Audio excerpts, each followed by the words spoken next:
안녕하세요. 네, 스포츠 지도사 이렇게 하면 합격한다. 예, 오리엔테이션 강의를 맡은 김용우입니다. 이번 이제 2015년에 이 스포츠 지도사라고 하는 시험이 이제 새로 개정돼서 실시가 되는데요.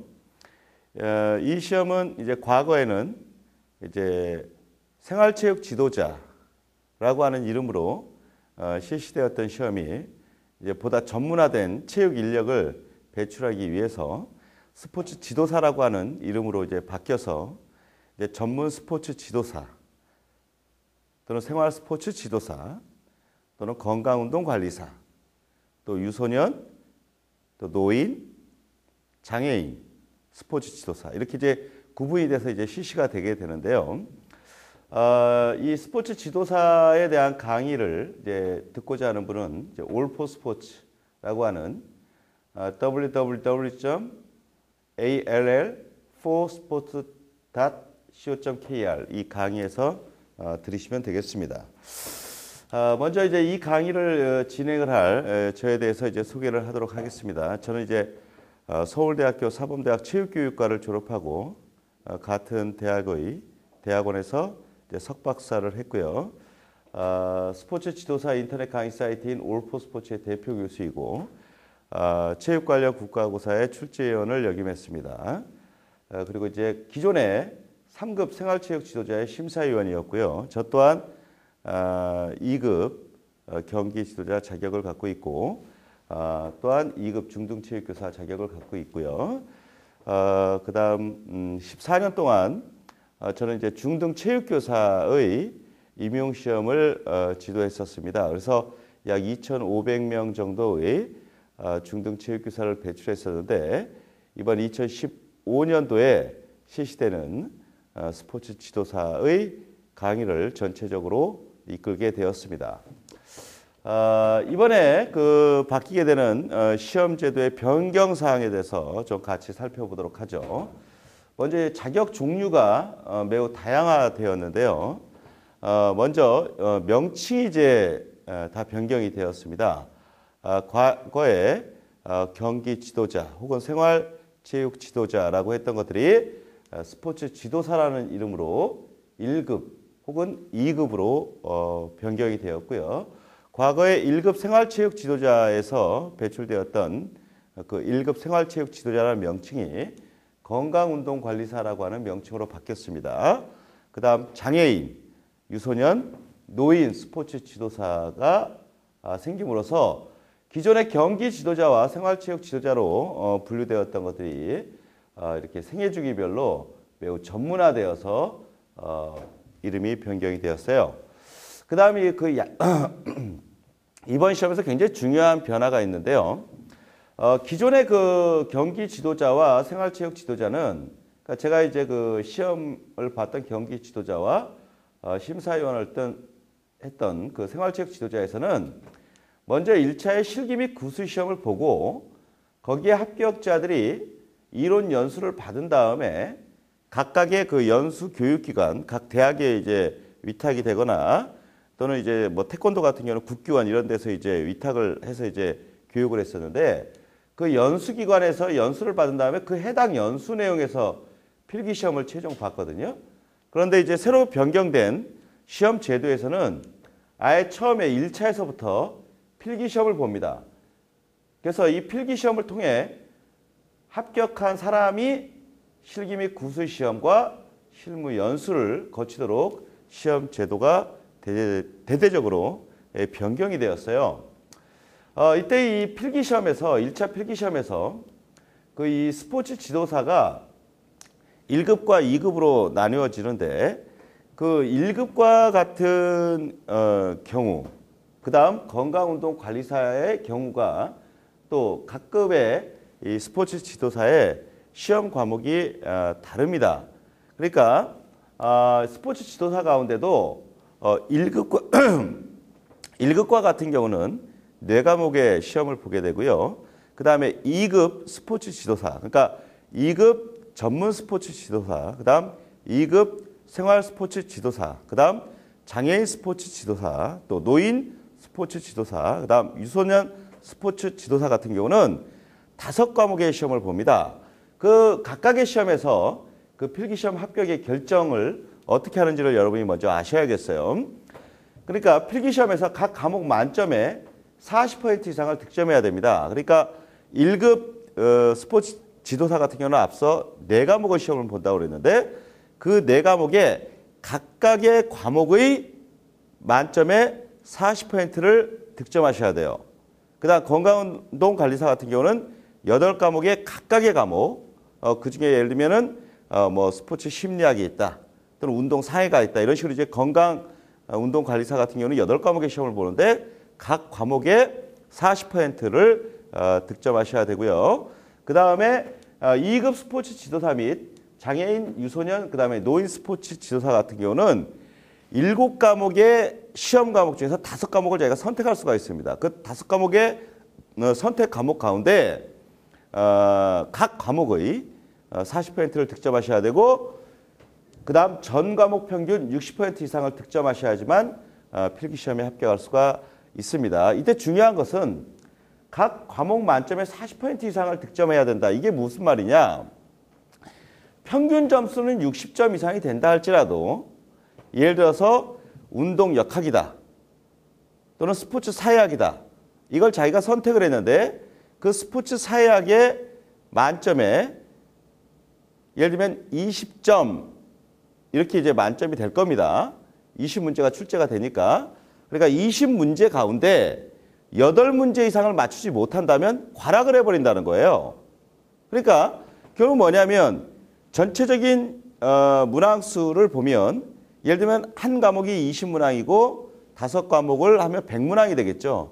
100문항 가운데 60문항 이상을 맞아야 합격을 하는데 그중에 역학이다, 생리학이다, 심리학이다, 윤리학이다, 또는 한국체육사다, 이런 과목들에서 만약 특정 과목에서 20개의 문항 가운데 8개 이하로 7개를 맞았거나 6개를 맞게 되면 다른 과목에서 아무리 점수가 높다 할지라도 시험에 불합격한다는 거죠. 그래서 이 과락을 일단 과목별로 넘으신 다음에 전체 평균 점수가 60% 이상을 득점해야 한다.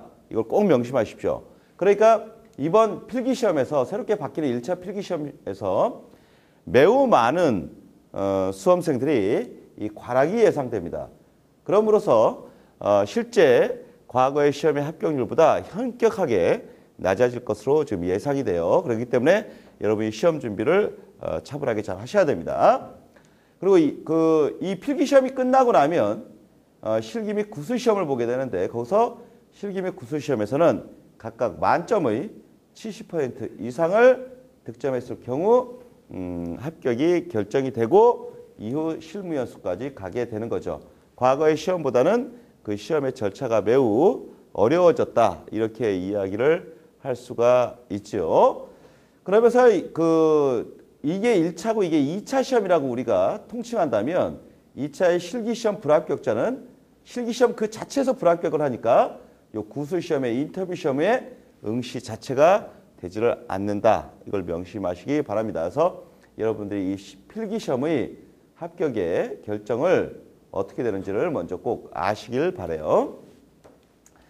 그 다음 먼저 이제 주요 개정 내용으로 이제 하나하나 좀 살펴보도록 하겠습니다. 이 자격체계가 지도 분야가 전문과 생활체육 분야로 나눴어요. 그러면서 이 대상을 생애 주기별로 세분화했습니다. 그러니까 유소년과 같은 아동들을 주로 지도하는 그런 사람부터 성인을 주로 지도하는 생활체육 지도자, 과거의 생활체육 지도자란 말이 이번에 생활 스포츠 지도사로 바뀌었다고 그랬죠.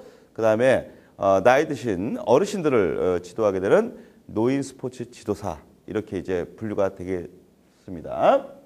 그래서 이제 과거에는 체육 지도자가 경기 지도자에서 1급 혹은 2급을 했죠. 그러니까 보통 이제 2급은 대학에서 이제 연수를 하고, 이제 저 같은 경우는 2급을 이제 한국체육대학교에서 이제 땄었는데, 1급 같은 경우는 지금 한국스포츠개발원, 과거에 한국체육과학연구원이라고 하는 이 태능에 있는 태릉 선수촌에 같이 입지하고 있는 그 한국스포츠개발원에서, 그러니까 과거에는 명칭이 달랐더랬죠. 한국스포츠과학연구원이라고 하는 데서 이 1급 경기 지도자를 했었습니다.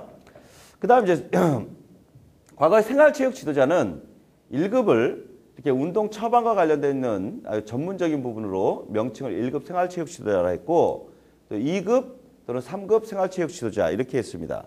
그러니까 이제 이번 시험에서 이 3급 생활체육 지도자가 2급 생활스포츠 지도사로 바뀌고요. 또 2급 과거의 생활체육 지도자가 1급 생활스포츠 지도사 이렇게 이제 바뀌었죠. 좀 이제 입으로 이제 명칭하기가 좀 불편한데, 이것이 이제 새롭게 이제 바뀐 걸 이제 보면 개정된 내용이 매우 세분화된 걸 이제 한눈에 볼 수 있습니다. 이제 과거의 틀과는 상당히 세분화되었다는 걸 우리가 볼 수가 있죠. 그래서 이제 전문 스포츠 지도사, 이거는 이제 과거로 보면 이제 체육 지도자였죠. 또 생활 스포츠 지도사, 이거는 과거의 생활 체육 지도자. 그다음에 건강운동관리사, 이거는 과거의 1급 생활 체육 지도자에서 했던 것이죠. 그다음에 이제 새로 생긴 것들이 장애인 스포츠 지도사, 유소년 스포츠 지도사, 노인 스포츠 지도사입니다. 그러면서 이 전문 스포츠 지도사가 1급, 2급으로 나눴고요. 생활 스포츠 지도사가 1급, 2급으로 나눴는데, 이 2급 생활 스포츠 지도사가 오늘 그 오리엔테이션 할 때 주 대상들이 되겠고, 또 실제 시험에서 가장 많은 인원들이 시험을 보게 될 것입니다. 그 다음에 이 건강운동관리사, 이게 또 이제 새로운 초미의 관심사가 되었는데요. 이 건강운동관리사는 과거에 1급 생활 체육 지도자라고 하는 이름으로 실시가 되면서 운동 처방을 주로 담당하는 그런 전문 인력이라고 했는데, 이 과거의 그 1급 그 생활 체육 지도자는 자격 조건이 굉장히 까다로웠습니다.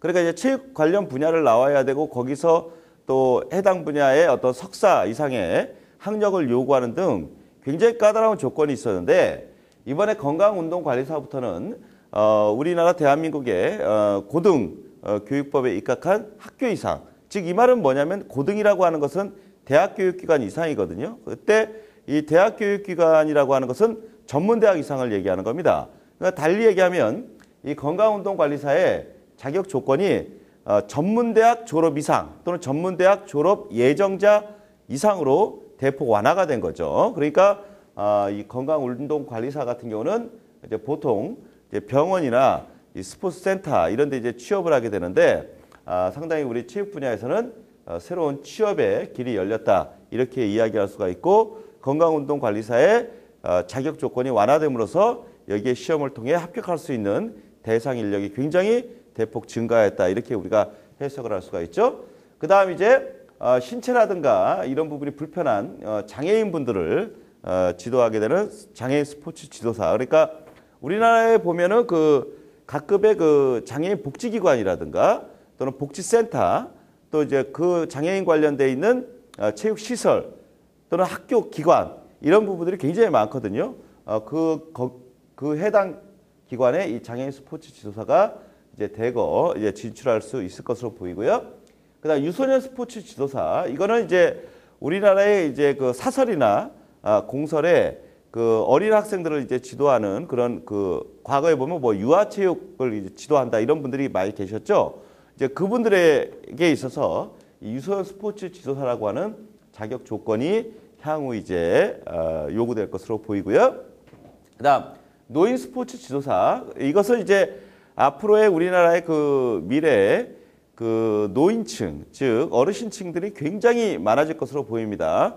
이제 향후 이제 10년 이내에 우리나라에서 이제 후기 노인기, 그러니까 후기 성인기라고 불리는 노인 연령층이 우리나라 인구의 절반에 해당할 정도로 굉장히 많아질 것으로 보이죠. 그래서 우리나라의 어떤 복지, 이런 부분에 있어서 노인들을 대상으로 한 복지에 대한 것들이 굉장히 중요하고, 거기에 대한 많은 예산들이 투입될 것으로 보이죠. 그 다음에 우리가 뭐 실버 산업이다, 또는 그 어르신들을 이렇게 잘 케어할 수 있는 그런 기관들이 사설 혹은 그 국공립으로 많이 세워질 것으로 보이는데, 거기서 노인들을 대상으로 스포츠를 지도하고 그분들을 안전하게 케어할 수 있는 노인 스포츠 지도사의 진로가 열릴 것으로 예상이 됩니다. 그래서 새롭게 개정된 체육 지도자와 관련되어 있는 부분이 이렇게 6개의 분야로 세밀화된다.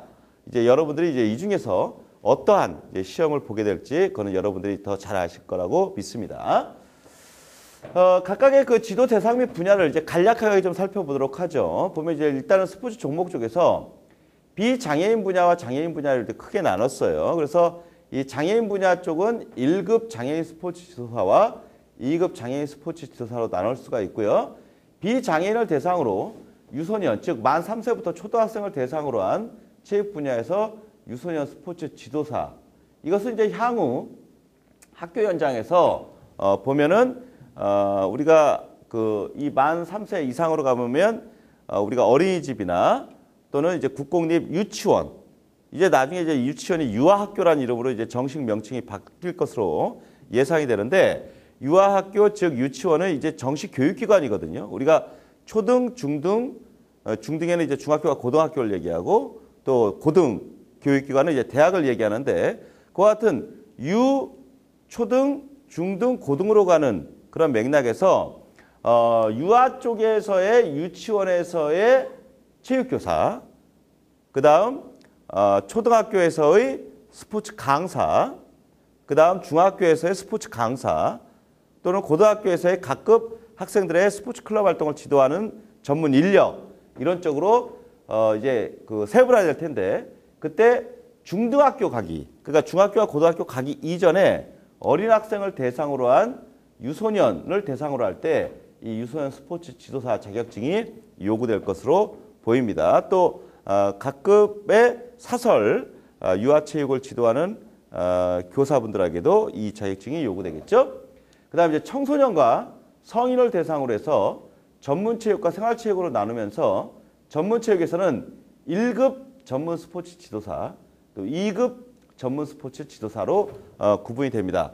그것은 현행은 1급 경기 지도자가 바로 1급 전문 스포츠 지도사가 되고, 2급 전문 스포츠 지도사가 현행의 2급 경기 지도자 자격증이 바로 그것을 의미하는 것이죠.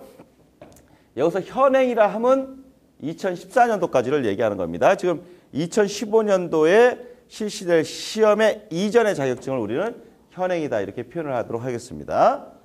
그 다음 이제 생활체육 지도자에서는 1급 생활스포츠 지도사와 2급 생활스포츠 지도사로 이 명칭이 바뀌었는데요. 1급 생활스포츠 지도사는 기존까지는 2급 생활체육 지도자고요. 그 다음 2급의 생활스포츠 지도사는 현재 기존의 3급 생활 지도자가 되겠습니다. 그 다음 만 65세 이상의 노인들, 그러니까 대부분 이분들이 국가의 각종의 노인에 대한 복지 혜택을 받는 대상자들이 되는데, 이분들을 대상으로 노인 스포츠 지도사라고 하는 새로운 자격증이 생긴 겁니다. 그 다음에 이제 장애인을 대상으로 해서 이분들은 1급 또 2급 장애인 스포츠 지도사라는 자격증이 생겼고요. 이와 같은 비장애인과 장애인을 다 아울러서 운동 수행 방법 및 지도를 관리하는 사람으로서 과거 기존의 1급 생활체육 지도자 자격증이 건강 운동 관리사라고 하는 명칭으로 새롭게 독립되었습니다. 이때 이제 자격의 정의를 보면 여러분이 보시는 바와 같이 스포츠 지도사, 이 스포츠 지도사에는 전문 스포츠 지도사, 생활 스포츠 지도사 이 두 급을 합친 겁니다. 자격 종목에 대하여 이 자격 종목은 나중에 보면 생활 스포츠 지도사, 또 전문 스포츠 지도사, 또 장애인 스포츠 지도사에 따라서 각각 종목들이 다른데요. 그 각각의 많은 자격 종목에 대하여 전문 체육이나 생활 체육을 지도하는 사람을 일컫습니다. 그 다음에 이제 건강운동관리사는 개인의 체력적 특성에 적합한 운동 형태나 강도와 빈도, 시간, 우리가 이제 대부분 이런 거 보면 운동 처방에서 보이는 질적 요소와 양적 요소를 이야기하는데, 그 운동 처방 요소별로 운동 수행 방법에 대하여 지도 관리하는 사람입니다. 이때 건강운동관리사는 의사는 의학적 검진을 하죠. 이에 따라서 건강 증진 및 합병증 예방 등을 위하여 치료와 병행하여 운동이 필요하다고 인정하는 사람에 대하여 의사의 의뢰를 받아 운동 수행 방법을 지도 관리하게 됩니다. 이때 법적으로 신체 교정 운동 및 재활 훈련은 제외하도록 그렇게 되어 있죠. 그다음 이제 그 장애인 스포츠 지도사는 장애 유형에 따라 이제 이 장애 유형은 이제 각급 장애가 있죠.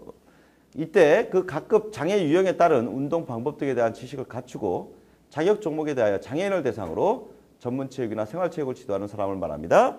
그다음 유소년 스포츠 지도사는 만 3세부터 중학교 취학 이전까지 초등학생을 대상으로 하는 그러니까 유초등을 대상으로 하여 그 행동 양식과 신체 발달 등에 대한 지식을 갖추고 자격 종목에 대하여 유소년을 대상으로 체육을 지도하는 사람을 말합니다. 그러니까 아무래도 그 중학교 이전 학생들이니까 역시 어리죠. 그러니까 그 어린 학생들의 발달 특성에 맞게 스포츠를 지도할 수 있는 사람을 우리가 유소년 스포츠 지도사라고 표현합니다.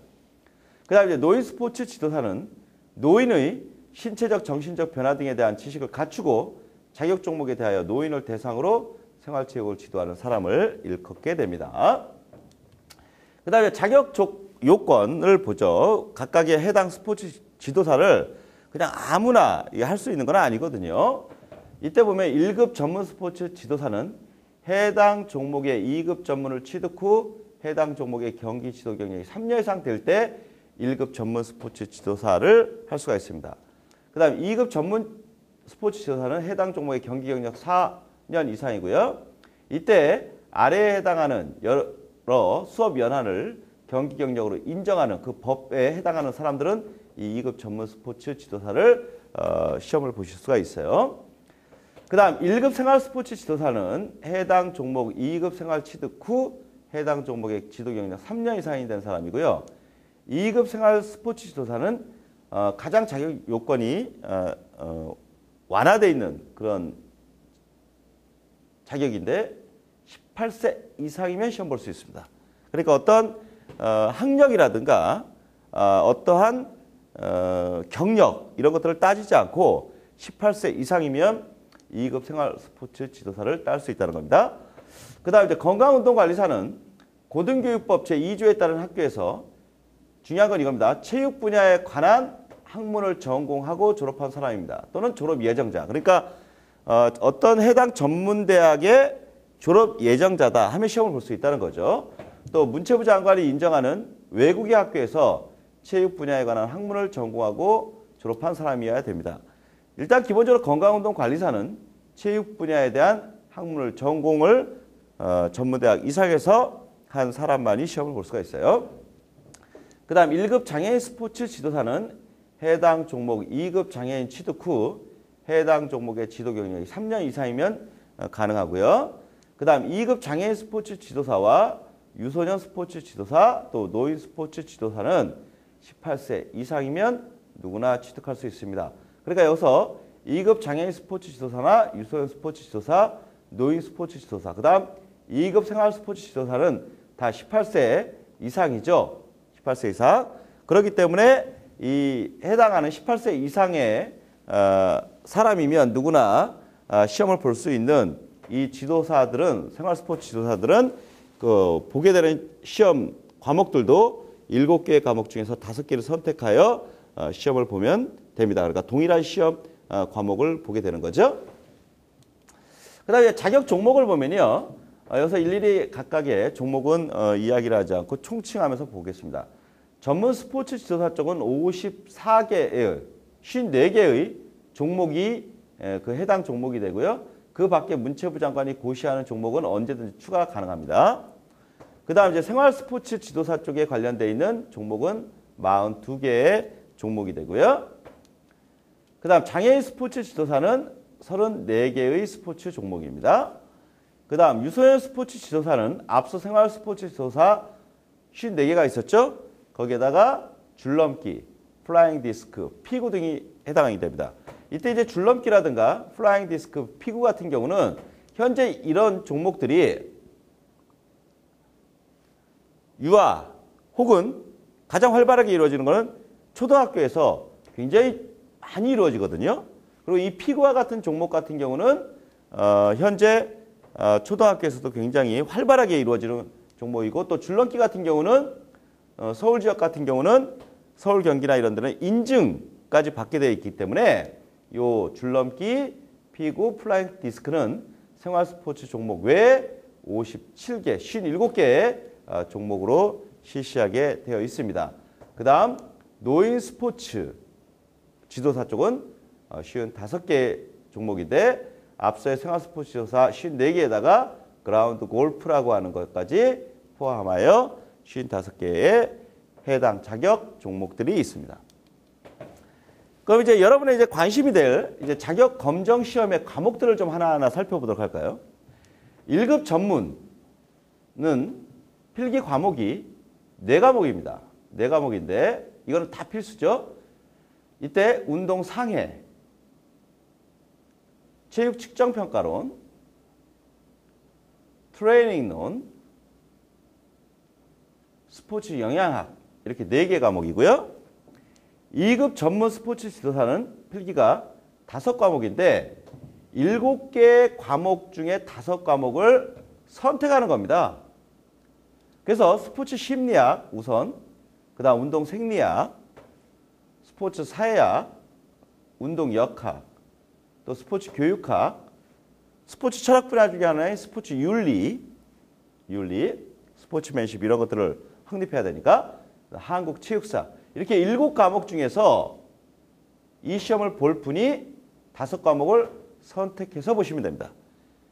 이것을 합격하고 나면 그 이후에 실기 및 구술 시험을 보게 되고요. 앞서 이 각각의 과목에 대해서 몇 퍼센트를 획득해야 과락을 면할 수 있다 했죠? 40%. 그 다음에 자기가 보게 될 5과목의 총점의 몇 퍼센트? 60% 이상을 획득해야 이 필기시험을 통과할 수 있다고 했습니다. 그 다음 1급 생활스포츠 지도사, 과거에는 2급 생활체육 지도자라고 했던 것들이죠. 이거는 필기가 1급이기 때문에 4과목입니다. 운동상해, 체육 측정평가론, 트레이닝론, 건강교육론이 있고요. 그 다음 2급 생활스포츠 지도사, 이거는 과거에 3급 생활체육 지도자라고 했던 거죠. 5과목을 보는데요.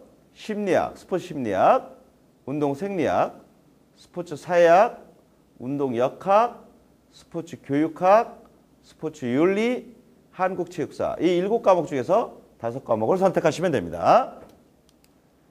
그 다음 이제 건강운동관리사, 앞서 이제 우리나라의 체육 관련 전문대학 이상의 졸업 예정자 및 졸업자가 그러니까 결국 체육 관련 분야 전문학사 이상이 보게 되는 시험인데 과목수가 가장 많습니다. 8과목입니다. 8과목. 기능해부학, 이 안에는 이제 운동역학이 포함돼서 이 기능해부학 쪽에서는 예를 들면 근골격계의 구조라든가 각각의 골격계의 또는 근육과의 상호작용 내에서 역학적인 측면 이런 부분들을 시험에서 먼저 보고요. 또 두 번째 과목이 운동 생리학, 스포츠 심리학, 건강 체력평가, 운동 처방론, 병태 생리학, 운동 상해, 또 운동 부하 검사 이와 같은 8과목을 다 필수로 보게 됩니다. 그래서 이 건강운동관리사는 다른 스포츠 지도사 시험보다는 나중에 시험을 보게 됩니다. 그 다음 이제 건강운동관리사의 실기 및 구술 시험은 CPR, 즉 심폐소생술과 응급처치, 그다음 건강 및 체력 측정 평가, 그다음 운동 트레이닝 방법, 또 운동 손상 평가 및 재활 이와 같은 것들을 시험을 보시게 돼요. 그다음 1급 장애인은 1급이니까 4과목인데 장애인 스포츠 지도사에 맞게 장애인 스포츠론, 운동 상해, 체육 측정 평가론, 트레이닝론 등을 시험을 보게 되고요. 2급 장애인 스포츠 지도사는 5과목을 보게 되는데 앞서의 그 생활 스포츠 지도사 이거는 좀 다릅니다. 그건 뭐냐면 이 안에는 필수 과목이 있어요. 필수 과목. 그래서 장애인 스포츠 지도사이기 때문에 특수체육론은 반드시 여러분이 보셔야 되고요. 스포츠 심리학, 운동 생리학, 스포츠 사회학, 운동 역학, 스포츠 교육학, 스포츠 윤리, 한국 체육사에 6개의 여기 보면 하나, 둘, 셋, 넷, 다섯, 여섯, 7개죠. 앞서 이 7개의 과목이 생활 스포츠 지도사 이런 데서는 여기서 5개를 선택을 했잖아요. 그런데 2급 장애인 스포츠 지도사를 딸 분들은 그 7개의 과목에서 몇 개를 선택하냐면 4개를 선택하고 그다음 특수체육론까지 합쳐서 5개의 과목을 보셔야 된다는 거죠. 그 다음 실기 및 구술시험 그다음 장애 유형에 따른 지도 방법 이것들을 하게 되고요. 유소년 스포츠 지도사는 앞서 생활 스포츠 지도사에서도 했던 7개의 과목 중에서 4개를 선택하고 유아체육론 이걸 필수로 시험을 보게 됩니다. 그 다음 노인 스포츠 지도사는 7개의 과목 스포츠 심리학부터 한국체육사까지 7개의 과목 중에 노인 체육론을 필수로 해서 5과목을 보셔야 됩니다. 그러면서 실기 및 구술 시험을 2차로 보고 이때 노인의 신체적 정신적 변화에 따른 지도 방법을 또한 연수를 받으셔야 돼요. 이때 자격 검정 또는 연수 과정을 일부 면제받을 수 있는 사람들이 있습니다. 이 부분들은 이 체육 지도자의 자격 검정 연수원이 한국스포츠개발원의 홈페이지 안에 또 따로 있거든요. 그러니까 여러분들이 체육 지도자 자격 검정 연수원이라고 한 홈페이지를 한번 들어가 보세요. 그렇게 보면 그 안에 이 내용들이 아주 자세하게 되어 있습니다. 그래서 일단 학교 체육교사들이 이와 같은 여러 자격증들에 대하여 면제되는 부분이 있는데 그 부분들을 여러분들이 그 홈페이지라든가 관련 법규를 찾아서 자세히 한번 보시고요. 또 이제 국가대표 선수들도 이와 같은 것들이 연수과정 일부가 면제된다. 다 면제되는 건 아니고 일부가 면제가 됩니다. 또 프로스포츠 선수들도 일부 과정이 면제가 돼요. 예. 그 다음 체육 지도자가 과거에 여러분들이 예를 들면 3급 생활체육 지도자 자격증이 있다. 또는 2급 체육 지도자 자격증이 2급 경기 지도자 자격증이 있다. 그러면 기존의 체육 지도자가 동급의 다른 종목을 취득하려는 경우 예를 들면 1급 생활체육 지도자가 1급 생활스포츠 지도사를 또 취득하고 싶다. 그러면 실기 및 구술 시험만 보시면 됩니다. 또 동일한 종목으로 그러니까 예를 들면 내가 야구로 2급 경기 지도자 자격증이 있다. 그런데 그것을 이번에 새로 생기는 2급 생활 스포츠 지도사로 따고 싶다. 또는 1급 전문 자격증이 있는데 그걸 1급 생활 스포츠 지도사 자격증으로 따고 싶다. 종목이 같은데 다른 종류의 자격으로 취득하려고 할 때 이때는 여기 보시면 2급 전문에서 1급 생활로 위로 올라가는 거죠. 2급이 1급으로 올라가는 이런 경우에는 필기시험을 보게 되죠. 그런데 2급을 갖고 있으면서 그 옆에 또 다른 유소년이나 노인 스포츠 지도사를 따고 싶다? 그럴 때 필기시험이 면제됩니다. 왜냐하면 이미 2급에서 필기시험을 합격한 사람이니까 면제해 준다는 거죠. 그러나 2급인 사람이 1급으로 올라갈 때는 시험 과목 자체가 다르지 않습니까? 2급의 시험 과목과 1급의 시험 과목이 다르니까 2급인 사람이 1급으로 간다면 필기시험을 보셔야 된다는 거죠. 보다 높은 쪽으로 올라가니까. 이해되시겠죠? 그래서 이렇게 이와 관련되어 있는 어떤 면제되는 이 부분은 여러분들이 뭐 외우고 할 사항은 아니니까 자기가 해당되는 분들은 이것을 잘 참조하셔서 또 다른 자격증을 취득하실 수 있는데 도움이 되시길 바라요. 그 다음 이 자격 검정과 관련되어 있는 것들을 한번 좀 그 절차들을 한번 보시면요. 방법은 먼저 앞서 필기시험을 보신다 그랬죠. 만약 여러분들이 2급 생활 스포츠 지도사를 따려고 한다.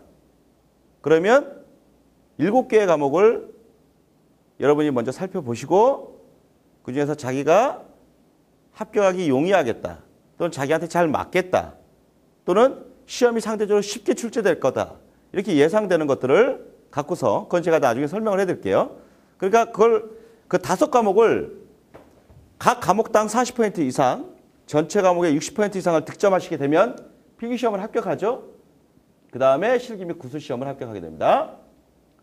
1급 전문 같은 경우는 필기시험만 실시돼요. 실기 및 구술시험은 하지 않습니다. 시행 횟수는 연 1회 실시합니다. 이번 2급 생활 스포츠 지도사 같은 경우는 이번에 5월 16일 날 필기시험을 실시하죠. 그 이후에 실기 및 구술시험 이런 것들은 또 따로 일정이 있습니다. 뒤에 내용에서 살펴보도록 하죠. 연 1회를 실시하는데 만약 필요하다면 문체부 장관의 승인을 받아 횟수 조정이 가능합니다. 그러니까 뭐냐면 1년마다 요구되는 나름대로의 예를 들어 2급 생활 스포츠 지도사의 인원이 있습니다. 왜 그러냐면 이것이 각 급의 각 지역마다 그 생활 스포츠 지도사의 연수기관이라든가 장애인 스포츠 지도사의 연수기관들이 다 지정이 되었거든요, 이번에. 거기에 일정 정도 인원이 들어가서 교육을 받아야 되고 또 그래야지만 그 연수기관들이 운영이 가능하거든요. 그런데 그 적정 인원이 뽑히지 못했다. 너무 적다. 그렇게 되면 우리가 나중에 우리나라의 근간이 되는 스포츠 지도사의 인원을 충원하기가 쉽지 않다라고 판단이 된다면 문체부 장관의 승인하에 추가적인 시험을 실시할 수가 있다는 거죠. 그 다음에 자격의 검정위원회가 이 법령에 의한 시행 규칙에 따라서 위임이 돼서 하게 되고요. 여러분이 보시게 될 각급의 시험들에 대한 자격 검정 시험위원들이 선출이 됩니다. 그럼 그 사람들은 어떤 사람들이냐? 해당 분야의 전문성 있는 사람으로서 문화체육관광부 령으로 정하는 자격이 있는 사람을 필기시험과 실기 및 구수시험의 시험위원으로 위촉해야 됩니다. 현재 이와 같은 것들이 이미 끝났어요. 그리고 이미 출제가 되었습니다. 그래서 각각의 시험에 대해서 문제은행식으로 출제위원으로 위촉된 분들이 출제를 했어요. 이 분들은 우리가 이제 스포츠 관련 분야 시험이기 때문에 우리가 이제 그 스포츠 관련 분야에서 가장 큰 학회가 한국체육학회고요. 그 다음에 그 밑에 한국스포츠심리학회나 한국스포츠교육학회 또는 한국운동의학학회 이런 식으로 각각의 전문적인 학회들이 있습니다. 그 학회에서 우수한 교수분들이 기존에는 중등 임용고사 이와 같은 것들에 출제를 들어가셨었는데 그 아주 유능한 훌륭하신 그 교수님들이 이번에 여러분의 예를 들면 2급 생활스포츠 지도사와 같은 시험을 이미 출제를 해서 문제은행에 담아놨습니다. 바로 그분들이 위촉을 받아서 하신 거죠. 여러분 가운데는 필기시험이 면제되는 분들도 있고요. 근데 이때 올해 시험에서 만약에 필기시험을 합격했다 이겁니다.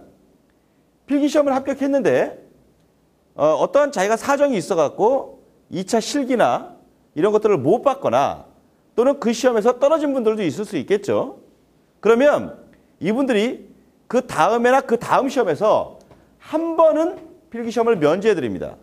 한 번은 그 내용을 좀 알아놓으시길 바랍니다. 기회를 더 준다는 거죠. 필기시험을 봤으니까 이미 합격한 사람은 그 다음 시험에서는 면제해 주겠다는 거죠.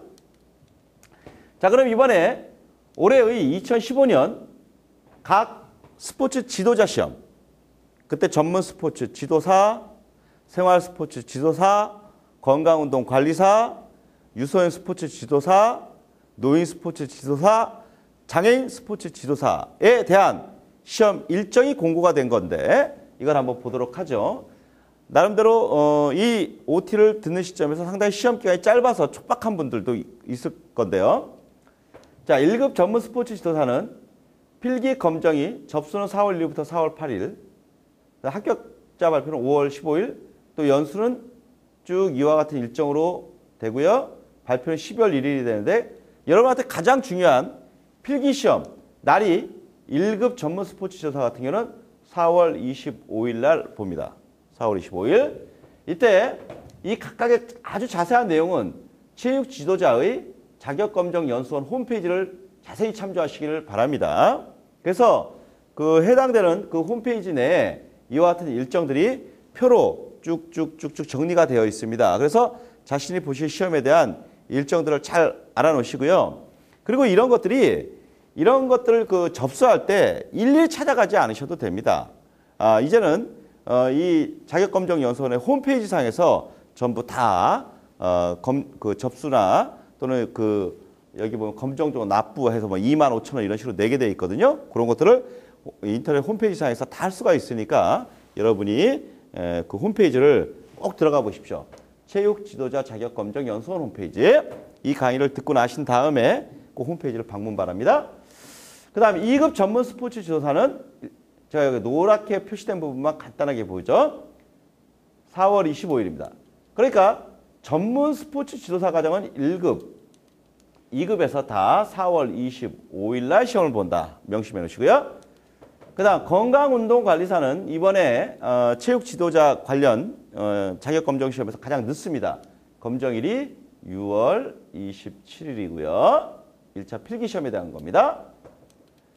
그 다음 1급 생활스포츠 지도사의 일반과정은 8월 1일 날 시행이 됩니다. 가장 늦게 시작하죠.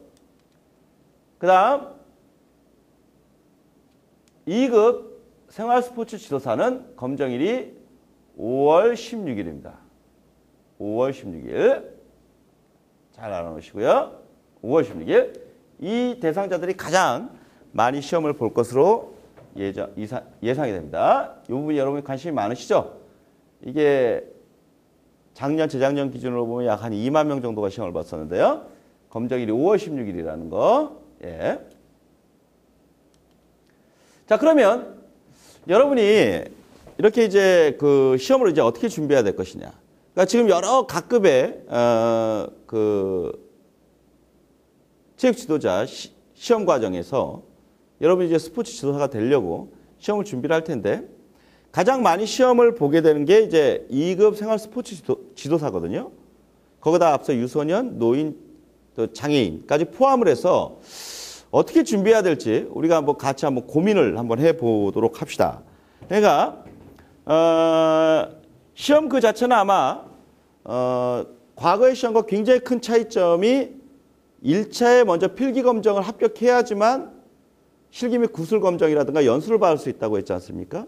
그러니까 자연스럽게 시험이 어려워질 거라고요. 어려워지고 또 되거 과거의 합격률보다 낮아질 것으로 예상이 됩니다.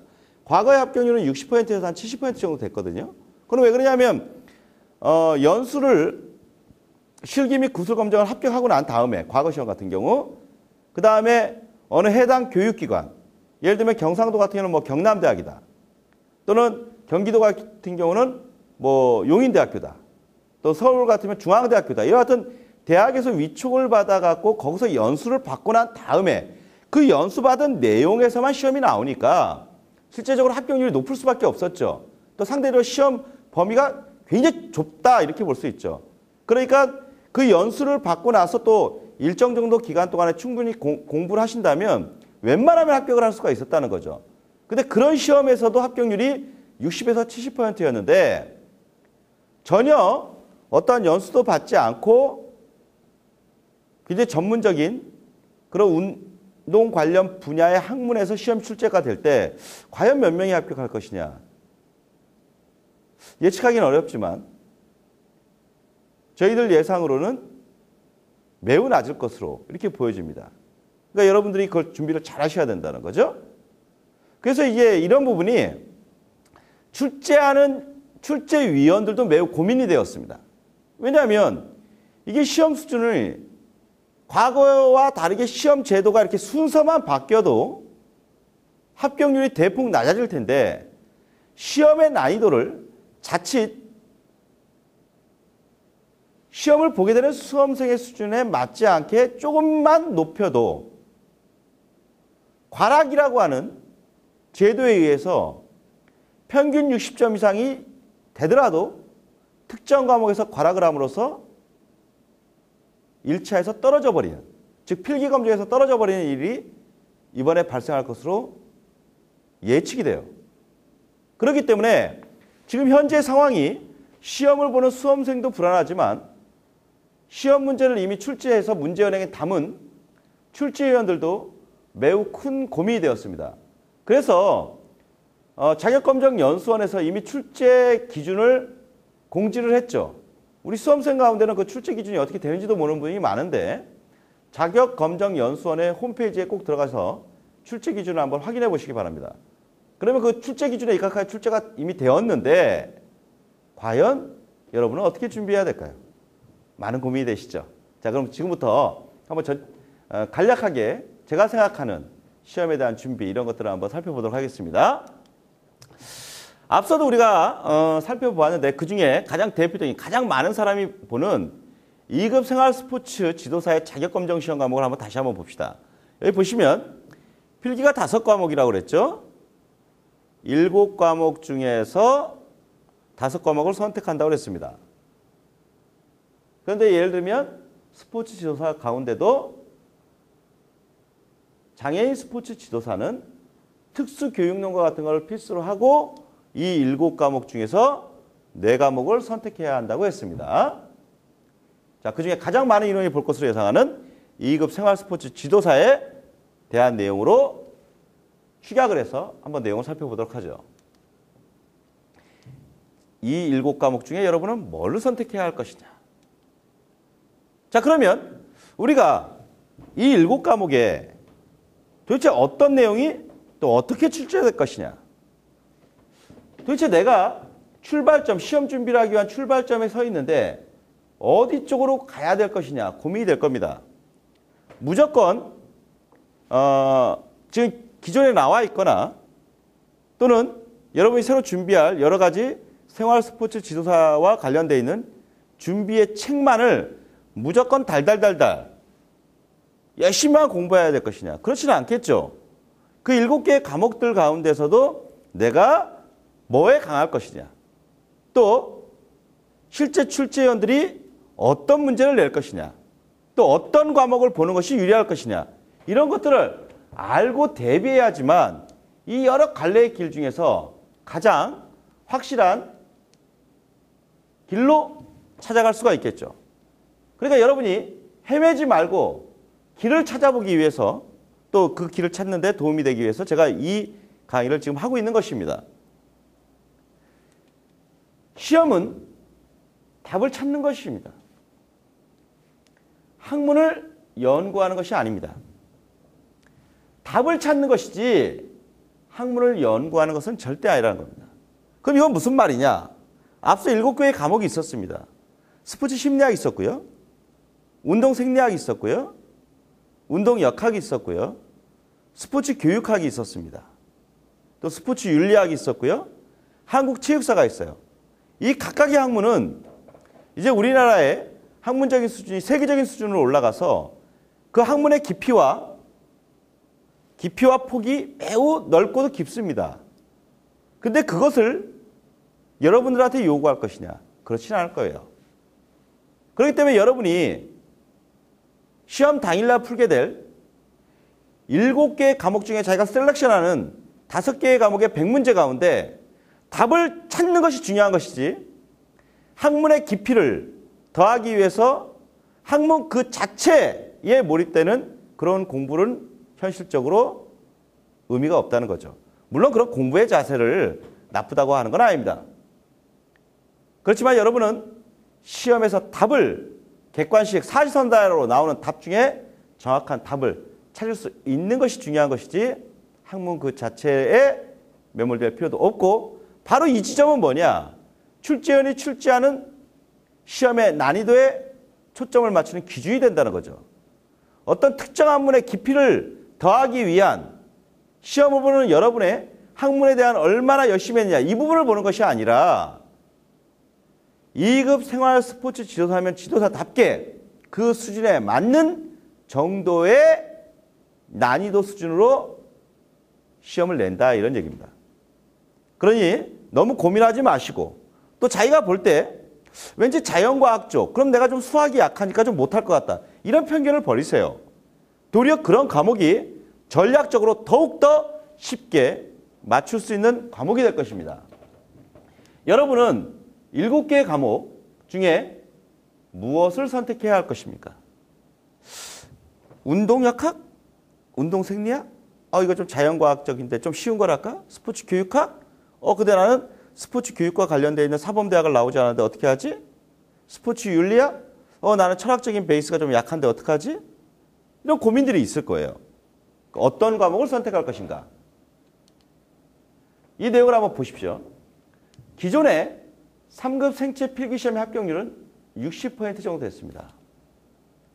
그것도 저 60%는 이미 연수를 받고 연수 교재라고 하는 그 양도 상당히 적거든요. 그 연수 교재에서 나온 시험을 본 사람 중에 60%가 합격했어요. 그런데 새롭게 바뀌는 시험은 훨씬 더 시험의 범위라든가 이런 것들이 넓죠. 그리고 예측이 굉장히 힘든 부분이 있어요. 그런데 우리는 그 안에서 어떠한 내용이 나올 것인지를 알게 된다면 상대적으로 합격 가능성이 높다고 얘기할 수 있죠. 이 바뀐 시험제도의 합격률, 저도 솔직히 정확하게 예측은 어렵습니다. 뭐 몇 퍼센트가 합격할 것이다. 이건 솔직히 예측하기 어려운데 과거의 60%의 합격률보다는 매우 낮아질 것이다. 기존 3급 생체 시험은 연수 내용에서 출제되었지만 새로운 시험제도는 국가시험으로 출제되는 것이므로 합격률은 기존의 절반 그 이하일 것으로 예상이 됩니다. 일부 전문가들 같은 경우는 합격률이 15%에서 20%에 못 미칠 가능성이 높다. 과거와 동일한 시험 정도를 난이도를 갖고 시험을 봐도 그럴 가능성이 높다. 이렇게 얘기를 하고 있거든요. 출제위원들의 고민이 거기에 있었어요. 지나치게 낮게 되면 앞서도 얘기했지만 1년에 우리가 스포츠 지도사에서 이 정도는 배출돼야지만 우리나라의 생활체육 또는 평생체육의 근간을 잘 유지할 수 있다. 이렇게 보는데 그것에 예를 들어서 3분의 1 수준으로 합격한다. 그러면 국가의 체육정책을 위반하거나 이런 데도 굉장히 문제가 되기 때문에 출제위원들이 시험 문제를 만드는 데서 굉장히 많은 고민을 했다고 합니다. 자, 그러면 시험 문제가 어떤 출제 유형이 되는지를 한번 봅시다. 지금 여기에는 두 개의 시험 문제가 있습니다. 하나는 운동생리학, 이것 또한 운동생리학입니다. 왼쪽의 시험 문제 가나다라 이렇게 돼 있죠. 사지선다형이고요. 오른쪽에 요 내용, 자 여기 좀 잘 보세요. 여기를 보면 벌써 양도 엄청 많죠. 여기 보면 여러분이 잘 안 보이실 텐데 제가 한번 읽어보겠습니다. 다음은 운동과 호흡순환계에 대한 교수학습 지도안의 일부이다. 괄호 안에 기억과 니은에 해당하는 용어를 순서대로 쓰시오. 그래서 쭉 내어나오고 여기에 보면 호흡순환계의 구조와 기능, 산소헤모글로빈 해리곡선의 변화, 그 다음 운동 중 산소헤모글로빈 해리곡선 변화를 운동 중에 체온이 상승하고 등등 내용이 나오고 3. 심장으로의 혈액 환류, 또 운동 중에 골격근이 수축할 때 어쩌고 저쩌고 4. 흡연에 따른 호흡순환계의 반응, 엄청나게 양도 많고 하죠? 이 왼쪽의 요 시험 문제도 운동생리학이고요. 요 오른쪽의 시험 문제도 운동생리학 시험 문제입니다. 근데 이 두 시험 문제는 대상자들이 달라요. 이 왼쪽의 시험 문제는 작년에 3급 생활체육 지도자의 시험입니다. 그러니까 올해의 기준으로 보면 2급 생활 스포츠 지도사에서 했던 시험이에요. 지구력을 결정하는 평가 지표 중 가장 신뢰성이 있는 것은 하고 가 최대 산소 섭취량, 나 안정시 심박수, 다 폐활량, 라 회복시 심박수. 지금 현재 오리엔테이션을 처음 듣거나 운동생리학을 처음 접하는 분들은 이거의 답을 찾기가 좀 어렵죠. 근데 이제 저 같은 전문가들은 바로 답을 찾을 수 있는 게 이 가번입니다. 최대 산소 섭취량. 나중에 실제 제가 강의를 하게 되는 올포스포츠 사이트에서 이런 강의들을 여러분이 이해하기 쉽게 편하게 해드릴 텐데요. 이런 사지선다로 뽑아내는 문제와 지금 이 오른쪽의 문제는 동일하게 이것도 2014년 이것도 2014년에 시험을 본 겁니다만 이 오른쪽의 것은 중등 체육교사의 임용고사에서 출제했던 시험입니다. 수준이 완전히 천양지차라는 걸 알 수 있죠. 사지선다의 간단한 시험과 엄청난 이해를 바탕으로 실제 시험 문제에 대한 완전한 이해와 그 속에서 주관식으로 또 답을 쓰는 거니까 이 두 시험의 난이도가 얼마나 차이가 날지는 여러분이 예측이 가능할 겁니다. 그렇기 때문에 중등 체육 임용고사를 통과해서 현재 중등 학교, 즉 중학교와 고등학교에 발령받은 체육교사들이 기존의 대학의 석사 이상의 실력을 갖췄다는 말이 무리가 아니라는 걸 이 시험을 통해 확인할 수가 있습니다. 제가 이 두 시험 문제를 비교한 이유는 하나입니다. 뭐냐? 요 시험의 출제위원도 똑같다는 겁니다. 즉 출제를 하는 출제위원의 수준은 대학교 수준으로 똑같은데 생활 스포츠 지도사는 이렇게 출제를 하고 임용고사는 이렇게 출제한다는 겁니다. 그러니 임용고사 출제위원이 중심이 돼서 이번에 생활 스포츠 지도사 자격증을 시험을 출제를 문제은행으로 했는데 그 출제위원들의 고민이 얼마나 깊었을지 예측할 수 있는 거죠. 차라리 어렵게 내고 어려운 내용에서 타당성 있는 내용을 내라면 대학 교수들이 편하게 낼 수가 있는데 자신들이 잘 모르고 또 수준들을 예측하기 힘든 3급 생활 스포츠, 그러니까 2급 생활 스포츠 지도사의 수험생을 대상으로 한 문제를 어떻게 냈을 것인가? 또 어떻게 내줄 것인가? 얼마나 고민이 됐겠어요. 근데 여러분이 여기서 제가 이 문제를 보여드리는 건 2급 생활 스포츠 지도사 시험 수준이 이 정도 수준을 계속 유지하면서 나올 거라는 겁니다. 네. 갑자기 임용시험 수준으로 뻥 하고 난도를 올릴 수가 없어요. 자, 이것은 방금은 생리학의 예였다면 다음 문제 봅시다. 이건 심리학의 예입니다. 스포츠 심리학. 자기효능감 이론에서 설명하는 자기효능감의 원천이 아닌 것. 이 자기효능감 이론에 관련된 가장 대가가 벤드라라고 하는 사람이거든요. 이 벤드라의 자기효능감의 원천. 우리가 자기효능감은 self-efficacy라고 표현하는데 이 자기효능감은 여러분들이 많이 알고 있는 self-confidence, 자신감과 비슷한 용어라고 보시면 됩니다. 이때 자기효능감의 원천으로 크게 네 가지가 있어요. 즉 자기효능감 혹은 자신감을 올려줄 수 있는 원천이 뭐냐. 첫째는 성공 경험을 가지면 된다. 두 번째는 간접 경험을 남들이 성공하는 걸 보면 자신감이 생긴다. 세 번째는 여기에서 나오는 언어적 설득을 하면 된다. 또는 이 언어적 설득의 가장 대표적인 얘기가 칭찬이거든요. 그 다음에 신체적 정서적 상태. 이 네 가지가 벤드라가 제시하고 있는 self-efficacy, 자기 효능감의 원천이라고 하는 거예요. 지금 얘기했던 네 가지가 뭐였어요? 성공 경험, 간접 경험, 언어적 사회적 설득, 신체적 정서 상태였죠. 그 네 개에 해당하지 않는 게 뭐가 있습니까? 나, 다라는 그거에 해당하는데 가, 행동 이상 인식이라는 건 없죠. 그러니까 그게 아닌 거니까 이 가를 답으로 딱 찾는 거거든요. 예. 이런 사지선다의 과거의 생활체육 지도자 시험 문제, 2014년도 문제인데 이거는 2014년도에 임용고사의 심리 문제입니다. 이 안에는 실제적인 이론적 베이스는 똑같아요. 거의 똑같아요. 근데 이거는 심리에서 여기 보면 여러분 잘 보이시지 않겠습니다. 팜스라고 해서 프로파일 오브 무드 스테이트라고 하는 몰거이 제시하고 있는 정신건강 프로파일과 관련되어 있는 내용들이 시험에 출제가 되었고요.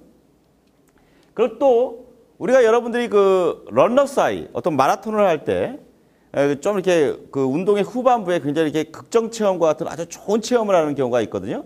그런 것들을 우리가 런너사이라고 하는데 그런 것들은 우리가 주자고양감, 즉 달리는 사람이 마음이 붕 뛰면서 뭔가 좀 시체말로 얘기하면 뽕 맞은 듯한 느낌을 가지면서 굉장히 기분 좋은 상태가 되는 그런 내용을 이렇게 시험에 출제를 했거든요.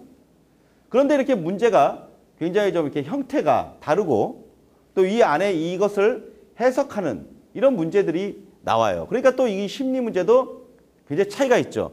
그러나 이 두 문제의 그 생활 스포츠 지도사와 임용고사를 출제하는 출제위원의 수준은 똑같다는 거죠. 그 다음 이거는 시험 문제 가운데 사회학 문제였습니다. 2014년도 3급 생활체육 지도자의 사회학과 지금 이 하단부에 보이는 건 2014년도에 실시된 임용고사의 사회학 문제예요. 어떠한 특정 내용을 제시하고 거기에 보기 안에서 스포츠 조직과 관련되어 있는 문제. 여기 스포츠 집단의 문제를 냈고요. 이건 스포츠 조직이나 멀티이 제시하고 있는 아노미 이론에서의 긴장 해소 방법에 대한 것들이 출제가 됐거든요. 그러니까 지금 이 45번의 문제라고 하는 것은 사지선다의 지금 올해의 2급 스포츠 지도사 시험의 형태라고 보시면 됩니다. 이런 형태로 나오는 시험 문제를 이제 각각의 내용에 대해서 여러분이 주요한 내용 중심으로 뽑아서 공부를 하시고 제가 제시해주는 여러 가지의 채점 기준에 따른 문제들을 같이 풀어나가면 마치 여러분이 운전면허 시험 볼 때 어떠한 모의고사나 문제집을 풀면 시험에 원활하게 합격했던 것 같이 가볍게 합격할 수 있다는 거죠. 자, 그렇기 때문에 여러분 앞서의 위의 시험 문제들을 보면 또 그냥 이렇게 지금 사회학, 또 위의, 심리학, 생리학 이 세 문제를 여러분이 보셨습니다. 요 왼쪽의 생리학 문제, 31번의 심리학 문제, 45번의 사회학 문제를 한번 여러분이 지금 인터넷 베이스로 지금 듣고 계실 테니까 한번 딱 정지해 놓고요. 해당 문제 한번 풀어봐요. 작년 문제니까. 과연 내가 이 문제를 맞출 수 있나 없나. 아마 여러분 가운데 10명이면 제가 볼 때 8명 이상은 세 문제를 다 맞기가 힘들었을 거예요. 아니면 맞는다 할지라도 빨리빨리 찾아내니까 어려울 수 있죠. 그렇기 때문에 제대로 공부하지 않으면 합격이 쉽지 않다. 우리가 알 수가 있죠. 그러면 출제는 어떻게 이루어지는가? 제가 앞서 이야기 가운데 자연스럽게 해줬는데 전국체육대학의 교과과정 및 강의교재 분석을 통해 출제 기준이 마련을 했습니다. 이건 이미 공지가 되었어요. 국민체육진흥공단에서 위촉한 출제위원들에 의해서 문제연역식 출제가 되었습니다. 각 내용 영역별 한국 스포츠 관련 학회 소속 교수진들에 의해서 출제가 되었습니다. 기존의 3급 생활체육 지도자 출제위원 수준보다 훨씬 높습니다. 그래서 제가 앞서 임용고사 문제랑 이렇게 비교를 해드린 거예요. 그래서 중등체육 임용고시 출제위원들 수준에서 출제가 이루어집니다. 그러니까 이분들이 시험 문제를 중등체육의 임용고시 수준으로 낸다는 것이 아니라 그 출제위원 수준에서 전체적인 내용을 아울러서 기존의 3급 생활체육 지도자 시험 문제를 기초로 하여 그 해당되는 문제를 출제를 해줄 거라는 거죠. 이때 출제 과목의 성격을 봅시다. 7과목 중 5과목을 선택하게 되는데 여러분이 다음의 과목 중 전략 과목은 무엇일지 저희 설명 한번 들어보세요. 7개의 과목이 나오는데 우리나라 문체부에서 공지한 학문 순서대로 그 자격검정 시험 순서대로 제가 이야기를 하죠. 먼저 스포츠 심리학, 인문 자연과학 2개가 다 요구됩니다. 왜 그러냐면 스포츠 심리학 안에는요. 시험 문제를 한번 보시면 응용 스포츠 심리학 파트라는 게 있고 운동학습 및 제어라는 파트가 있거든요. 근데 이 두 파트가 하나는 인문과학, 하나는 자연과학의 성격을 약간 띠고 있어요. 그래서 인문 자연과학이 다 요구되지만 나올 것은 뭐 거의 정해져 있다. 이렇게 얘기할 수가 있고요. 또 운동생리학은 생물 및 우리가 이제 중고등학교 시절에 여러분 과학을 배웠잖아요. 그때 생물이나 화학 등이 요구되는 것 같지만 초점만 알면 완전 밥입니다. 그러니까 무슨 말이냐면 도리어 깊게 들어갈 것 같으면 한없이 어려울 수 있는 과목이지만 사지선다의 시험 문제 가운데 딱 나올 게 정해져 있다는 거예요. 예를 들면 꼭 나올 시험 중에 하나가 ATP에 생성되는 에너지원 뭐 이런 게 있거든요. 그러니까 예를 들면 단시간 고강도의 운동 가운데 수직 점프 아시죠? 수직 점프를 할 때 동원되는 에너지 시스템은 무엇인가? 이렇게 문제가 나올 수 있죠. 그러면 ATPPC 시스템, 무산소성 해당 과정, 젖산 시스템, 유산소성 시스템 이렇게 나오면 그제 답은 제가 지금 언어로 얘기한 것 중에 가 ATP PC 시스템, 이걸 나중에 인원지 시스템이라고도 하거든요. 요 정도 수준에서 나와요. 근데 이것을 굉장히 깊게 들어가면 앞서 무사원성 해당 과정이 젖산 시스템과 동일한 용어인데 그것은 해당 과정이라고 하는 당을 분해하는 과정에서의 화학적 과정을 굉장히 복잡하게 하면 굉장히 어렵습니다. 그렇지만 그 수준으로 시험 절대 안 나와요. 방금 전에 얘기했던 것 같이 딱 명칭 정도 나옵니다. 다음에 또 이런 것도 나올 수 있죠. 다음의 운동에 해당하는 수축은 어떤 수축이냐. 생략 문제로. 그러면서 그림에서 예를 들면 손 짚고 벽을 미는 동작. 이런 걸 보여줍니다. 그러면서 1. 신장성 수축. 2. 단축성 수축. 3. 등척성 수축. 4. 등속성 수축. 그러면 답은 3. 그러니까 다 등척성 수축이거든요. 나올 게 거의 있어요. 그러니까 그 부분만 보면 되기 때문에 도리어 운동 생리학은 도리어 완전 팝이다 이렇게 얘기할 수도 있어요. 그 다음 또 스포츠 사회학 부분은 거의 암기 시험 문제이기 때문에 암기 사항만 알면 또 완전 밥이 될 수 있습니다. 물론 이제 밥이라는 표현이 좀 그렇습니다만 상대적으로 여러분이 생각할 때 수월하게 접근할 수 있다는 거죠. 또 운동 역학은 수학이 요구되는 학문이에요. 그 자체가. 예를 들면 공을 지면에서 빵 찼다. 그러면 그 날아간 거리가 뭐냐. 이런 것들을 구하는 공식이 있거든요. 또는 빵 찼을 때 높이를 구하라. 이런 공식이 있어요. 수평 거리를 구하라. 여러분 어떻게 구할 수가 있겠어요? G분의 VO 사인 세타.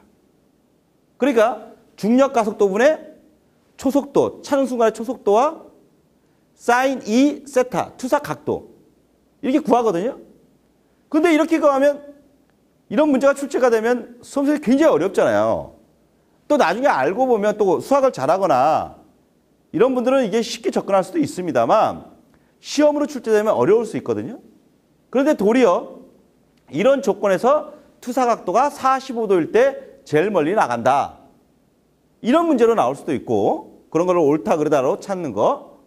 또는 투사체의 투사거리의 가장 큰 영향 요인은 무엇인가?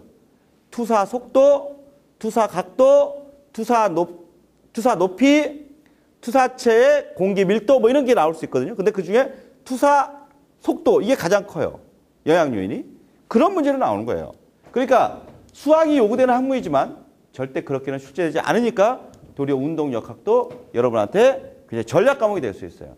근데 올해 시험에서 스포츠 교육학 이건 좀 주의가 요망이 됩니다. 왜 그러냐면 다른 심리부터 체육사까지 쭉 오는 모든 과목과는 다르게 스포츠 심리학은 스포츠 교육학은 그 출제 기준이 마련되는 단계에서부터 실제 이것을 출제한 사람까지 현재 제가 강의하는 시점까지도 헤맸어요.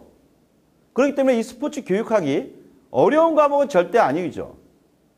절대 아닌데 도리어 출제한 사람 입장이나 수험생 입장에선 굉장히 어려울 수 있다. 주의가 요구됩니다. 물론 나중에 제 강의를 들으시고 난 다음에 충분히 풀어낼 수 있다. 그러면 보셔도 돼요. 상관없어요. 또 그 강의를 듣는 시점에서는 또 한국스포츠교육학회 이런 데서 그 출제 기준이라든가 이런 것들을 잘 잡아내서 좋은 문제화 될 수 있으면 도리어 이것도 시험을 보셔도 무방한 그런 과목이죠. 그다음 스포츠 윤리는요. 거의 도덕 수준입니다. 그러니까 여러분 이거 반드시 보는 게 좋겠죠? 거의 도덕 수준의 철학을 요구해요. 근데 나중에 강의에서도 알겠지만 이 안에도 보면은 뭐 여러 가지 주의들이 있죠. 뭐 공리주의라든가 물론 스포츠맨십이다. 또는 예를 들면 약물이다. 이런 것들을 예를 들면 도덕 우리 과거 어릴 때 풀었던 도덕이나 윤리 정도의 시험 문제로 나온 다음에 아주 쉽게 풀어낼 수가 있을 거예요. 근데 예를 들면 윤리학이라고 하는 거니까 거기에 관련된 어떤 이론적 백그라운드를 바탕으로 어떤 시험 문제가 나온다. 뭐 다음의 상황들은 어떠한 윤리의 어떤 사조에 해당하는가. 이렇게 하면 문제가 어려울 수 있으니까 그거는 좀 암기가 필요하겠죠. 그다음 한국체육사. 이거는 철저히 암기 수준의 역사입니다. 그러니까 예를 들어서 이런 거죠. 다음의 내용에 해당하는 우리나라의 전통 민속 활동은 뭐냐? 예를 들면 현대의 필드 하키와 유사한 경기로서 상대의 골대에 공을 넣는 경기. 그러면 1, 뭐 장치기, 2, 예를 들면은 뭐 초파니, 3, 도새키, 4, 인새키 뭐 이런 식으로 시험 문제가 나올 수가 있거든요. 그러면 이때 답은 1번 장치기 이런 식으로 답을 해줘야 되거든요. 그렇기 때문에 암기 수준이기 때문에 여러분 한국체육사 이거 굉장히 여러분한테 유리한 과목이 될 수가 있고요. 스포츠 윤리, 그 다음에 스포츠 심리, 그 다음에 운동생리학, 스포츠사회학, 운동역학 이런 것 중에서 한 2과목 정도를 여러분이 편하게 하면 되지 않을까. 그리고 여러분의 자신의 어떤 개인적 취향이나 선호도에 따라서 이 7과목 중에서 5과목을 선택하시면 됩니다. 이때 이제 시험을 준비하실 때 아무 내용도 모르고 이제 시험 보면 굉장히 어렵잖아요. 그죠? 그렇기 때문에 일단 기본적으로 기초이론을 좀 아셔야 되고요. 또 그냥 무조건 널려놓고 공부를 할 수가 없으니까 그 주요 내용을 좀 요약하셔야 되고 또 이거를 실제로 문제 형태로서 문제풀이를 하는 거죠. 이런 거잖아요. 안다는 거와 답을 찾아낼 수 있다는 건 좀 다르지 않습니까? 분명히 시험은 스킬이에요. 예, 스킬이 요구됩니다. 사위선다 중에 답은 2개가 이거는 분명히 아니고 이 2개 중에 어떤 게 이 답에 가까울까? 이렇게 찾아내는 거. 혹은 이거는 이런 요인 때문에 안 되고 안 되고 안 되니까 이게 답이 된다. 또는 내용을 보자마자 자기가 암기하거나 이해한 내용 가운데 이거구나. 답을 딱. 그렇기 때문에 시험은 결국 스킬이에요. 그래서 이 문제풀이. 그 다음에 실제 시험지와 똑같은 예를 들면 7개의 과목이 쫙 있죠. 그중에 여러분은 5개를 이제 선택한 과목만 풀면 되는 거죠. 예. 그때 이제 또 실수를 하지 않아야 돼요. 뭐냐면 자기가 무심코 이걸 선택했다고 예를 들면은 뭡니까? 자격검정연수원에는 예를 들면 운동역학을 그 5과목 중에 하나를 선택하겠다고 해놓고는 시험 당일날 생략을 딴 걸 풀어서 한다든가 이러면 안 되잖아요. 그렇기 때문에 이 모의고사를 또 실제로 보셔야 됩니다. 그래서 기초이론의 습득과 주요 내용의 요약과 문제풀이와 모의고사를 남은 기간 동안에 여러분들이 잘 준비를 하셔야 됩니다. 그렇기 때문에 여러분한테 지금 남아있는 시간, 여러분이 투입할 수 있는 노력, 그리고 각종의 여건이 따라줄 것인가 이런 것들을 고려를 해서 제가 이 스포츠 지도사 시험의 모든 것을 그 만점 도전 완정 정리라고 하는 걸로 여기 5분의 저자와 함께 집필을 했어요. 저 김용호랑 그 다음에 경남대학교의 현 교수님인 김용훈 교수, 그 다음에 김정효 박사님, 한태룡 박사님, 김택천 박사님 이렇게 5분과 함께 책을 냈습니다. 또한 이 스포츠 지도사 완벽 적중 문제를 또한 이 5분과 함께 저수를 했어요. 저 김용호랑 김정효, 김용훈, 한태룡, 김택천 이 5분의 저자분들은 전원 서울대학교 체육교육과를 졸업하고 여기서 이제 제가 간단하게 저자를 소개해드리면 김정효 박사님은 서울대학교 체육교육과를 졸업하시고 일본 스쿠바 대학에서 석박을 하셨습니다. 스포츠 철학 전공을 해서 윤리를 집필해 주셨고요.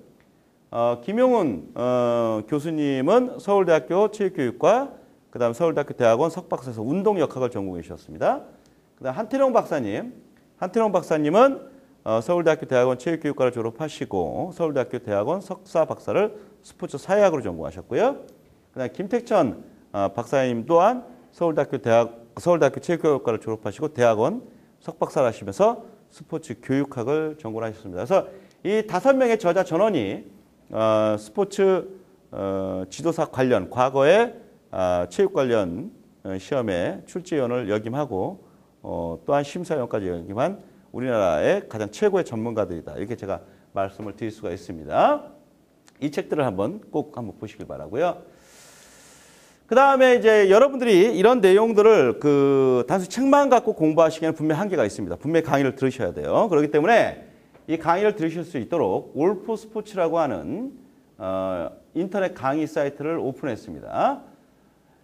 제가 자신 있게 말씀드릴 수 있는 최고의 스포츠 지도사 인터넷 강의 사이트인데요.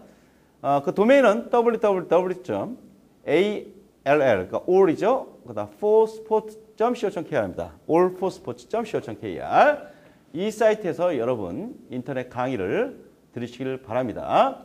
이 강의에서는 군더더기를 빼서 완벽하게 구성을 하고 합격을 위한 최적의 강의를 해드릴 거예요. 근데 여러분들이 지금 이 올포 스포츠 강의를 듣다 보면 이 외에도 여러 그 기타 강의 사이트들이 지금 오픈되어 있는 걸로 아는데 가격이 상당히 좀 비싸요. 여러분들에게는 지금 현재 우리나라의 경제적 상황도 만만치 않은 상태에서 또 취업이나 이런 또 각급의 사회체육과라든가 이런 대학을 졸업하기 위해서 이 스포츠 지도사 자격증이 요구되는데 뭐 자기 자신이나 또는 부모님의 어떤 그 경제적 부담 이런 것들을 굉장히 될 수가 있지 않습니까? 그렇기 때문에 이 올포 스포츠에서 강의를 제가 직접 합니다. 저 같은 경우는 14년 동안 2,500명의 중등체육교사를 배출한 최고의 강사라고 제 자신 있게 여러분한테 말씀드릴 수가 있습니다. 뭐 강의의 질과 수준이 다르다 뭐 이렇게 홍보물에 돼 있는데 물론 이제 다른 강의 사이트에 있는 분들도 뭐 잘 하시려고 물론 저는 강의를 들어보지는 않았습니다만 실제 임용고사와 또 이 스포츠 지도사를 아울러서 최고의 강의를 여러분한테 제공할 것을 약속을 드립니다.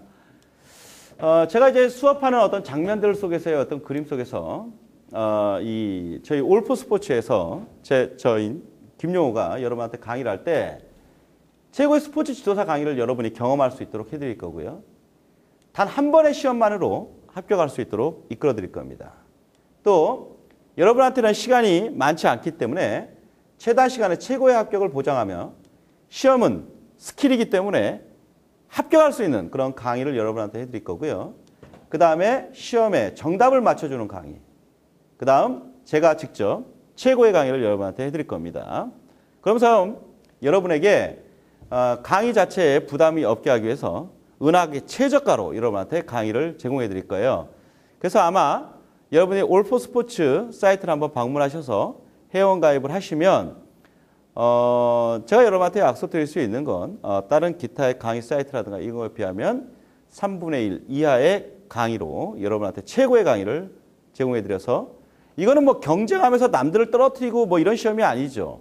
이건 누구나 같이 다 붙을 수 있는 시험이기 때문에 여러분이 보다 많은 분들이 보다 많은 스포츠 지도사 자격증을 딸 수 있도록 제가 여러분을 도와드리도록 하겠습니다. 자, 어떤 여러 OT의 내용을 좀 정리를 하면서요. 여러분, 시험은 분명한 스킬입니다. 그리고 그 스킬은 결국 기술이면서 그 기술은 오랜 연습에서 나오는 거죠. 근데 그 스포츠 지도사를 따기 위해서 또는 건강운동관리사를 따기 위해서 우리가 3년, 4년 이렇게 공부할 수는 없죠. 제일 좋다면 한 달, 두 달만 해도 합격할 수 있다면 좋을 겁니다. 여러분, 가장 짧은 시간에 최선의 결과를 내올 수 있도록 여러분 또한 집중하는 공부를 하셔야 되고 그 집중하는 공부 속에서 최선의 결과가 나올 수 있도록 올포 스포츠의 김용호가 여러분의 합격을 기원하면서 최선을 다하는 강의를 통해 여러분과 만나도록 하겠습니다. 오늘 스포츠 지도사 이렇게 하면 합격한다의 OT를 처음으로 공개를 했는데 이 OT를 통해 여러분이 스포츠 지도사와 건강운동관리사의 시험에 합격하는 데 있어서 작은 도움이나 됐기를 바라면서 OT를 마치도록 하겠습니다. 여러분의 합격을 기원하도록 하겠습니다. 감사합니다.